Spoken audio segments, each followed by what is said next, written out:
Feedback amplifier या पुनर्निवेशी प्रवर्धक क्या होता है उसके बारे में हम आज बात करते हैं। किसी प्रवर्धक के विशेष गुण वोल्टा लाभ, निवेशी प्रतिबाधा, निर्गम प्रतिबाधा तथा बैंड चौड़ाई होती है। प्रवर्धकों के लिए इन प्राचालों का मान नियत होता है। प्रायः प्रायोगिक रूप में इन प्राचालों में परिवर्तित करने की आवश्यकता होती है, जिसके कई विधियाँ संभव है। उदाहरण स्वरूप वोल्टा विभाजक जाल वोल्टेज डिवाइडर नेटवर्क को प्रवर्धक में निवेशी अथवा निर्गम परिपथों में संयोजित कर वोल्टा लाभ में कमी की जाती है। इसी प्रकार निवेशी टर्मिनलों के साथ एक प्रतिरोध श्रेणी क्रम में संयोजित कर निवेशी प्रतिबाधा में वृद्धि की जा सकती है, परंतु इन विधियों के उपयोग संकेत की शक्ति का ह्रास हो जाता है, अतः इन विधियों के प्रयोग दुर्लभ किया जाता है। प्रवर्धक की अभिलाक्षणिक में परिवर्तन के लिए एक अन्य शक्तिशाली तकनीक पुनर्निवेशन फीडबैक टेक्निक का उपयोग किया जाता है। पुनर्निवेशन तकनीक पर कार्यरत प्रवर्धक पुनर्निवेश प्रवर्धक या फीडबैक एम्पलीफायर कहलाता है। परिवेश ताप या एम्बिएंट टेम्परेचर में परिवर्तन के कारण द्विध्रुवी संधि ट्रांजिस्टर बीजेटी के प्राचाल परिवर्तित हो जाते हैं, जिसके कारण प्रायोगिक प्रवर्धनों में लब्धि स्थायित्व बहुत अधिक नहीं होता। पुनर्निवेशन परिपथ न केवल प्रवर्धक अभिलाक्षणिकों के परिवर्तित करता है, बल्कि लब्धि स्थायित्व या गेन स्टेबिलिटी में सुधार, कला में आवृत्ति विरूपण या डिस्टॉर्शन में कमी तथा निर्गम में स्व स्तर या नॉइज लेवल को कम करता है। इस अध्याय में हम पुनर्निवेश का सिद्धांत, धनात्मक व ऋणात्मक पुनर्निवेश, पुनर्निवेश का वोल्टा लब्धि पर प्रभाव, निवेशी प्रतिबाधा, निर्गम प्रतिबाधा व बैंड चौड़ाई पर प्रभाव तथा पुनर्निवेश में अनुप्रयोगों का विस्तारपूर्वक अध्ययन करेंगे। पुनर्निवेशी प्रवर्धक यानी कि फीडबैक एम्पलीफायर। पुनर्निवेश प्रक्रिया में निर्गम संकेतों में कुछ भाग को निवेशी परिपथ में स्थानांतरित किया जाता है, जैसे कि हमने इस चित्र में देखा है। इस ब्लॉक आरेख या ब्लॉक डायग्राम को प्रदर्शित करता है। यदि V1 प्रवर्धक को निवेशी संकेत वोल्टा, V0 निर्गम संकेत वोल्टा, तब प्रवर्धक की वोल्टा लाभ ये हो जाएगा V output by V input. पुनर्निवेशी प्रवर्धक या फीडबैक एम्पलीफायर एक ऐसी विद्युत परिपथ है जिसमें निर्गम प्राप्त संकेतों में कुछ भाग पुनः निवेश कराया जाता है। सामान्यतः प्रवर्धकों में पुनर्निवेश दो प्रकार से कराया जाता है, जो इस प्रकार से होते हैं: धनात्मक पुनर्निवेश या पॉजिटिव फीडबैक। जब पुनर्निवेश ऊर्जा वोल्टा या धारा तथा निवेशी संकेत मूल संकेत की कला समान होती है, तो निवेश संकेत में परिमाण में वृद्धि हो जाती है।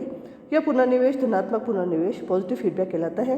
यहाँ प्रवर्धक परिपथ तथा पुनर्निवेश परिपथ दोनों 180 का कलांतर उत्पन्न करते हैं। परिणाम स्वरूप एक लूप में 360 का कलांतर उत्पन्न होता है तथा पुनर्निवेश वोल्टा VF पर निवेशी संकेत वोल्टा VN समान कला में प्राप्त होते हैं। जैसे कि हमने चित्र में प्रदर्शित किया है, धनात्मक पुनर्निवेश को प्रत्यक्ष या पुनरुत्पादक पुनर्निवेश डायरेक्ट और रीजनरेटिव फीडबैक कहते हैं, जैसे कि हमने इस चित्र में दर्शाया है। धनात्मक पुनर्निवेश में प्रवर्धक की लब्धि में वृद्धि होती है, परंतु विरूपण में वृद्धि व स्थायित्व में कमी होती है। इसलिए प्रवर्धकों में धनात्मक पुनर्निवेश प्रायः प्रयुक्त नहीं किया जाता है। धनात्मक पुनर्निवेश अधिक होने पर यह परिपथ में दोलन उत्पन्न करता है, इसलिए इसे दोलित्र या ऑसिलेटर्स में प्रयुक्त किया जाता है। ऋणात्मक पुनर्निवेश या नेगेटिव फीडबैक। जब पुनर्निवेश ऊर्जा वोल्टा व धारा तथा निवेशी संकेत विपरीत कला में होते हैं, तो निवेश संकेत के परिमाण में कमी होती है। यह पुनर्निवेश ऋणात्मक पुनर्निवेश या नेगेटिव फीडबैक कहलाता है। इस पुनर्निवेश में प्रवर्धक परिपथ में 180 की कला विस्थापन उत्पन्न करता है व पुनर्निवेश परिपथ कोई कला विस्थापन उत्पन्न नहीं करता, जिसके कारण पुनर्निवेश संकेत Vin व पुनर्निवेशी संकेत VF में 180 का कलांतर प्राप्त होता है। इसे हमने चित्र में देखा है। ऋणात्मक पुनर्निवेश को उत्क्रम या विपोषी पुनर्निवेश, रिवर्स और डीजनरेटिव फीडबैक भी कहते हैं।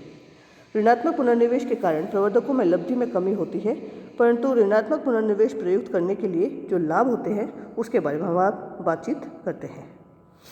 जो लाभ हैं वो ये हैं कि विरूपण या डिस्टॉर्शन तथा रव स्तर या नॉइज लेवल में कमी आना, प्रवर्धक लब्धि में स्थायित्व या स्टेबिलिटी में सुधार, निवेशी प्रतिबाधा या इनपुट इम्पीडेंस में वृद्धि, निर्गम प्रतिबाधा या आउटपुट इम्पीडेंस में कमी, बैंड चौड़ाई या बैंडविड्थ में वृद्धि। इन लाभों के कारण प्रवर्धकों में प्रायः ऋणात्मक पुनर्निवेश प्रयुक्त किया जाता है। पुनर्निवेशी प्रवर्धकों का सिद्धांत, प्रिंसिपल ऑफ फीडबैक एम्पलीफायर, उसके बारे में हम बात करेंगे। प्रवर्धकों में ऋणात्मक पुनर्निवेश के सिद्धांत को समझने के लिए हम इस चित्र को देखेंगे। इसमें प्रदर्शित प्रवर्धक के ब्लॉक आरेख का अध्ययन करते हैं। VI निवेशी संकेत व VO निर्गम संकेत है। मूल प्रवर्धक का वोल्टा लाभ पुनर्निवेश रहित A निर्गम वोल्टा VO व निवेशी वोल्टा VI के अनुपात तुल्य होता है। So A is equal to VO by VI। इस परिपथ में निवेशी संकेत अप्रभावित रहता है, चाहे निर्गम वोल्टा किसी भी कारण से परिवर्तित हो। ऐसा परिपथ खुला पाश या परिपथ ओपन लूप सिस्टम तथा लब्धि A प्रायः खुला पाश लब्धि ओपन लूप गेन कहलाता है। किसी प्रवर्धक के साथ ऋणात्मक पुनर्निवेश व्यवस्था इस चित्र में प्रदर्शित किया जाता है। इस परिपथ में व्यवस्था में दो मुख्य भाग प्रवर्धक परिपथ व पुनर्निवेश परिपथ होते हैं। प्रवर्धक परिपथों में प्रतिरोधों का ऐसा संयोजन होता है जो निर्गम ऊर्जा में कुछ भाग को निवेश परिपथ में स्थानांतरित करता है। यदि पुनर्निवेश प्रवर्धक के लिए निवेशी संकेत VI तथा निर्गम संकेत VO डैश है तो पुनर्निवेशी प्रवर्धक का वोल्टा लाभ AF is equal to V0 dash divide by VI। यदि निर्गम वोल्टा संकेत का बीटा अंश पुनर्निवेशित कराया जाए तो ऋणात्मक पुनर्निवेश के कारण प्रभावी निविष्ट वोल्टा परिवर्तित हो जाती है। So VI dash is equal to VI minus VF। So VF is equal to beta V0 dash. पर नियतांक बीटा पुनर्निवेश अनुपात या फीडबैक रेशियो कहलाता है। हमने इस चित्र में प्रदर्शित मूल प्रवर्धक के लिए निवेशी संकेत VI डैश और निर्गम संकेत VO डैश है। अतः वोल्टा लब्धि आंतरिक वोल्टा लब्धि A is equal to VO dash divide by VI। पुनर्निवेश A F का जो मान है आंतरिक लब्धि A व पुनर्निवेश अनुपात बीटा के रूप में ज्ञात करने के लिए हम समीकरण का मान रखते हैं। तो VO dash is equal to VO dash by A is equal to VI minus beta V0 dash. तो V0 dash is equal to A VI minus A beta V0 dash. 1 plus A beta V0 dash is equal to A VI। तो V0 dash by VI is equal to A by 1 plus A beta. इस समीकरण के अनुसार उपरोक्त समीकरण में बाएं पक्ष AF को प्रदर्शित करता है। तो AF is equal to A divide by 1 plus A beta. धनात्मक पुनर्निवेश या पॉजिटिव फीडबैक की अवस्था में पुनर्निवेश वोल्टा निवेशी वोल्टा संकेत के समान कला में होती है तथा परिणाम स्वरूप निविष्ट संकेत वोल्टा का परिमाण में वृद्धि होती है। अतः VI dash is equal to VI plus VF। तो VI dash is equal to VI plus beta VO dash. VO dash by A is equal to VI plus beta V0 dash. तो 1 minus A beta V0 dash is equal to A VI।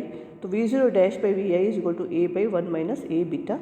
इस समीकरण के उपरोक्त समीकरण के बाएं पक्ष AF के तुल्य होता है। तो हम इसको फाइनली प्राप्त करते हैं AF is equal to A divide by 1 plus A beta. उपरोक्त विश्लेषण से ये स्पष्ट हो जाता है कि धनात्मक पुनर्निवेश की अवस्था में प्रवर्धक की लब्धि में वृद्धि होती है। इसलिए धनात्मक पुनर्निवेश को पुनरुत्पादक पुनर्निवेश या रीजनरेटिव फीडबैक भी कहते हैं। धन्यवाद।